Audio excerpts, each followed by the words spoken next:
Welcome to this episode of Building Connections, and with me today is Kate Lister, president of a company called Global Workplace Analytics. Very welcome to this session, Kate. Thank you for being with us. Oh, thank you for having me. Yeah. Well, can you just very shortly explain what Global Workplace Analytics is about? We've been pushing the flexible workplace rock uphill for about 2 decades. And in the past 3 years, it's been chasing us down the other side. We help companies create flexible workplace strategies. Yeah. I think what I always experienced is very special to your company is basically your data-driven approach to the topic, with a lot of research behind it and analysis of data, right? Yep, absolutely. We collected over 6,000 documents over the last decade or so. Anything we could put our eyeballs on that has to do with workplace research. Yeah, and I think that's going to be part of our conversation, at least today, in terms of what data is telling us of how it used to be, how it's today, perhaps even how it's going to be tomorrow. And basically starting on that topic. First question to you, because you're so much embedded in analysis of data.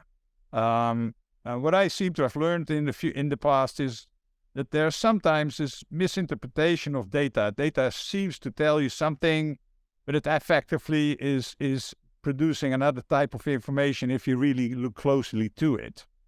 And so you must have come across these types of situations where you saw data being interpreted in a way that you basically knew was actually not so appropriate, so to say. So is there any example that you could share with us to basically learn what kind of misinterpretation would be possible in when you don't look at data with the required knowledge behind it, actually? Yeah, I guess the one thing, one of my pet peeves is where people create causal relationships where there is none. So 80% of people who work from home admit to getting dressed only from the waist up. Therefore, if you want to be successful working from home, only dress from the waist up. Yeah. Querying the just the what rather than the why, because all right, fine, we know that nobody uses conference room A. That doesn't tell us anything. One of the biggest problems is in poorly designed surveys that are either biased in the questions or don't give you enough information. So on a scale of 1 to 5, how much flexibility do you have in where and when you work? That's 2 questions. How do I answer that? And you see that all the time. And then in the interpretation of the data, my real pet peeve is using a small sample size and suggesting that is representative of any larger group. People use these Menti polls during webinars like this. So we've got, I don't know, probably 1,000 people on this, right? But okay. So you've got 20 people and you poll them and it turns out that the, average satisfaction is 7.5. Yeah. Well, that doesn't mean anything, particularly if you don't look at the skew. We may have 2 people that said 10 and 7 people that said, 0 or 1. And the average doesn't even, on average, if I put one hand in a bucket of cold water and one hand in a bucket of hot water, I should be comfortable, right? Right. No, it doesn't work that way. Yeah. That's very interesting because what you see happening actually, as we move into a more IoT-driven, let's say, business around workplace, so gathering data. You see companies gathering data on their workplace occupancy and satisfaction rates and stuff like that. In terms of, in the frame of this question, what would be a easy pitfall in type of analysis that you would easily go into if you would look at this data as an FM? What to watch out for? Yeah, I mean, the one that I mentioned, we've got 5 conference rooms and one of them isn't being used, so there must be something wrong with that conference room. Well, maybe not. It might be that the materials are too reflective and the sun comes in the window in the afternoon, or the office outside is Joe who loves to tell his fishing stories, or any number of things. But you've got to dig deeper, and I guess the fundamental is you've got to do quantitative as well as qualitative. Just looking at the numbers isn't going to tell you anything. Badge data, it's interesting, but it's you need to have that qualitative, the survey data, talking to people, focus groups, to make sure that you're interpreting the results successfully. Yeah. So basically, what you say is when companies would invest in IoT type of data gathering, it's the starting point, and certainly not the end point of an analysis of how to basically set up a workplace in order to get it, let's say, serve its purpose better or whatever. Yeah, absolutely. I mean, there's so much data coming in, and so much of it goes wasted because we don't know what to do with it. We don't know how to understand it. And we've really got to get better at that because, we've got light bulbs that can hear, we've got wallpaper that can hear, we've got, all these technologies coming on that could create some very rich data, could also create some real privacy issues. There's nobody in the U.S. that's regulating that. Yeah. It's a wild, wild west. Yeah, it is. It is. So basically, when we talk about this, is there in your mind, is there in the current FM scenery, so to say, the current profession, is there a need for different role for analysis of this type of data, or is it something of a package of an FM manager to acquire? What's your view on this? I think the FM has to be informed about just the kinds of things that you're asking here. They don't need to be a data analyst, but you need to have a data analyst. The dashboards are becoming so easy to use that, you can slice and dice it too much, right? It's like potato chips. Oh, let's look at it this way. Let's look at it that way. But to have in mind the biases, where did the data come from? Is it representative? Does it have, can we apply what we learned in France to the Netherlands? The data about hybrid work is very different in the U.S., in Texas or New York or California, and so you have to be sure that you're polling the right audience and not applying the averages to everybody. Right. So moving that, because you just mentioned that hybrid work, and that's basically let's say a focus point of your work of your company today. I think we all agree that this transformation to hybrid has been occurring, basically accelerated by COVID and the kind of thing. But actually, when you look at the situation today in terms of hybrid working practices on a global scale, I do realize that this will be very different probably from region to region in the world. What's your take on the current state of affairs around hybrid working for average companies in the world? And by region, perhaps different. So if you want to illuminate on that, feel free to do so. What's your take on it? Where are we today? Yeah, it's interesting that the numbers actually have not changed much over 20 years. Before the pandemic, 80% of people said they wanted to work remotely at least some of the time. Among the companies that did it, the average was half time. Where we are now is that 80 to 90% of people say they want to work remotely at least some of the time. Managers want them in the office 3 days a week. Employees want to be at home 3 days a week. That works out to an average of 2.5 days a week. Yes. And I think where it's going to shake out is that we've got about 20 to 30% of people who want to be fully remote. About 10 to 20% of people that want to be fully in the office, and that's higher in some countries.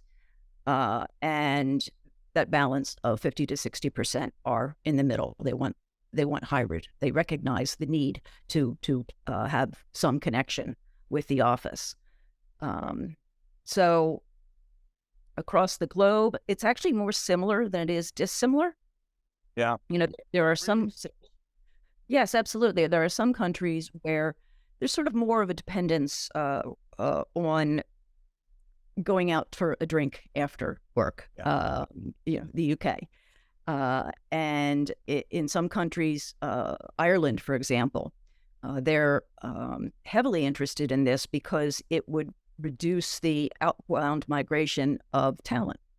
So people have to leave their rural villages to go to the big city, and that's true in a lot of sort of isolated areas.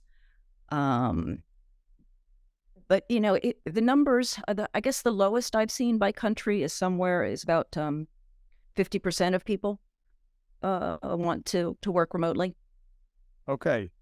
And it's actually gone up during the pandemic. Yeah. Okay, that's surprising. So did you recognize any relationship in this desire to work from home or at the office, which would be age related? Yes, and interestingly, the youngest generation had the most difficulty in working from home. So you'd think, well, wait a minute, they're tech savvy, they'd get this. But you think about it, they've just gotten out of college, they've probably moved to a new city, they have no friends. Work is their, where they get their relationships. Many people marry somebody, they find their spouse at work. They miss the mentorship, even the subtle mentorship that goes on, hearing other conversations. They're very new to this. Some people who started during the pandemic, college students or college grads, I mean, they don't even know how to act. I mean, what do we wear? Just the things that we take for granted. And then at the other extreme, boomers want to be more in the office also. Okay.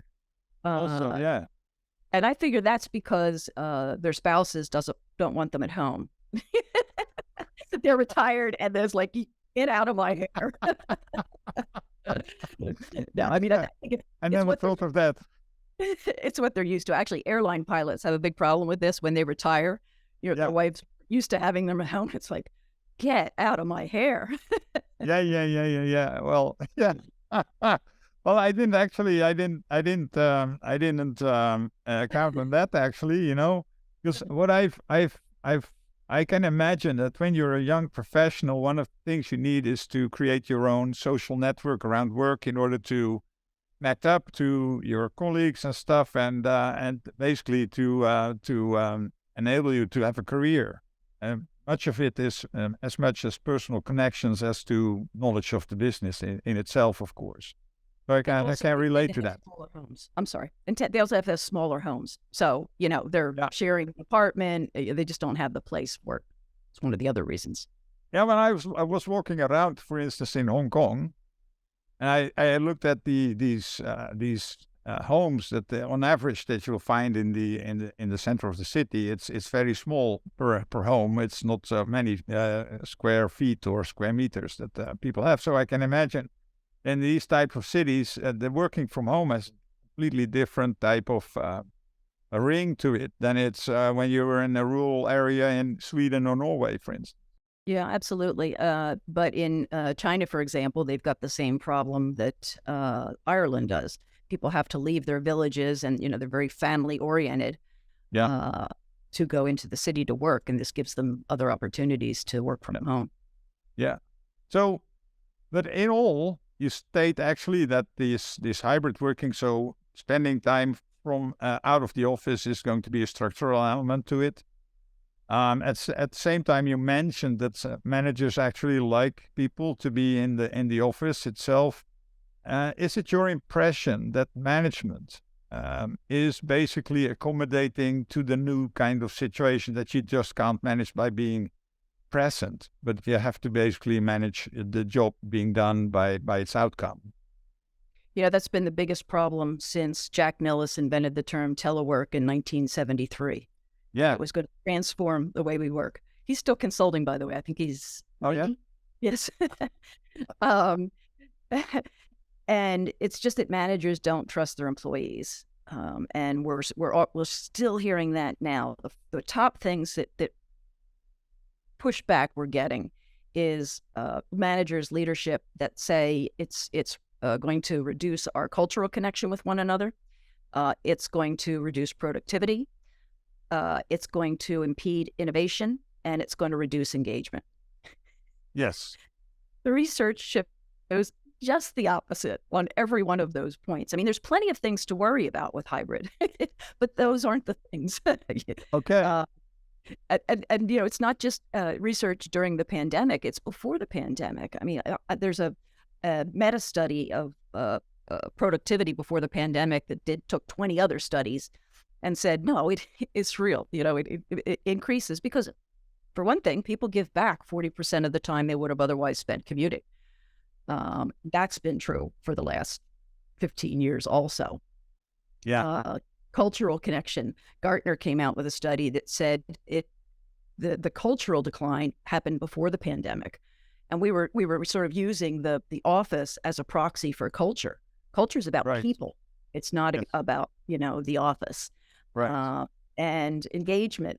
Gallup has shown for years that the highest engagement is among people that have choice.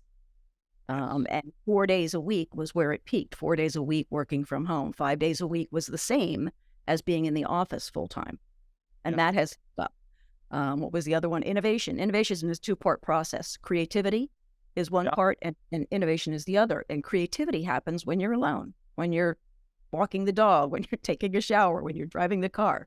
And then the ideas are best vetted when the people are together. Sometimes, as long as there's trust in your innovation team, you can do it from anywhere, and there's research to prove that as well. During the pandemic, global patents went up. Right. So, but at the same time, and perhaps a little like a personal observation or impression, I should say, probably, is what I seem to notice, because I'm working myself a lot in innovation, of course, and I seem to notice that you first need to basically meet people in person, build some bond of trust, and then there seems to be less problems in just interacting in digital ways and so on, because first you basically bonded to the person itself, herself. Exactly. So exactly, that's what the research shows too. Yeah. So, I'm happy being the class of the research anyway. But that's probably then part of the value or the purpose of workplace, to at least allow these teams and the individuals to basically create that trust in order to basically then go out and be able to to work together in a more distant way, right? Yeah, but I mean, some of the all virtual companies that have 1,500 people that are hired by chat, never interviewed face to face, not even in this kind of environment. They're very innovative. What they have found and what others have found is it just doesn't take that much time together to create those trust bonds. And so, having an annual retreat or a semi-annual retreat or having your team get together off-site, specifically around social and not around work, is what creates those trust bonds. Right. Okay, so because you just named a number of interesting factors for business management to basically watch and watch the contribution of workplace to be around. We talked about productivity, we talked about innovation. When you now look at let's say, the full scope of your research, what elements of hybrid working are really important for business management to look at when they basically would move into let's say, a deliberate hybrid workplace strategy? What to watch for? Yeah, the biggest one is managers managing by results. So a lot of managers were never trained to be managers. They were just promoted from some doer position and never given any training. We did a survey late last year, and 70% of people said they didn't receive any training for doing, working remotely. 70% of people. I mean, it's not hard, but it is different. And if we're going to optimize, if we're going to get the best out of it, we have to change the practices and processes. Right now, I feel like we're in this position where we have a cell phone, but we only use it at home. We have a smartphone, and we'll only use it to make phone calls. We haven't changed the fundamentals behind it. And that's because it happened overnight, and we were going to go back, and we were going to go back, and we were going to go back. So most companies didn't really take the time to create the structure for this. And anything a company does to make remote work more successful is going to help them in their work also. So the remote work didn't create management problems; it revealed them. Yeah. Didn't create problems; it revealed them. It revealed that we weren't managing by results, that we weren't creating cultural bonds, that we hadn't gone far enough in the digitization, that we weren't supporting people's need for work-life balance. Just all those things. And so what we have to do now is go back and say, okay, what in this new way of working do we need to do differently? Yeah. Okay. So when you look at the whole, how typical companies basically approach the setup of hybrid working and collaborative working alongside to that, looking at the workplace performance, so to say, in the broader sense. What do you think is often neglected in terms of analysis of data gathering or kind of thing in companies that they actually should do, but they typically don't do today? Are there any voids that you basically see often happening in companies trying to analyze it, but they just don't look at that area or something? Yeah, There's some big time, and I'm sure you've seen it in your business too. Organizations often will do the pre-change survey, the pre-change analysis, and then they don't do the post. Either the team is dispersed, or I don't know, maybe they don't want to know the answer, but they don't do the post-change analysis. We also have done a really lousy job of connecting place to business outcomes.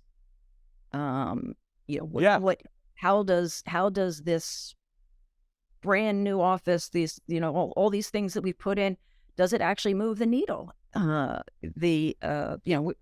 big thing now is attraction and retention of talent. Yeah. What do we need in our workplace that's going to move the needle on that, and how do we measure it? I'm really big on measuring results and measuring what matters. So, for example, if we want to increase attraction and retention, we should be measuring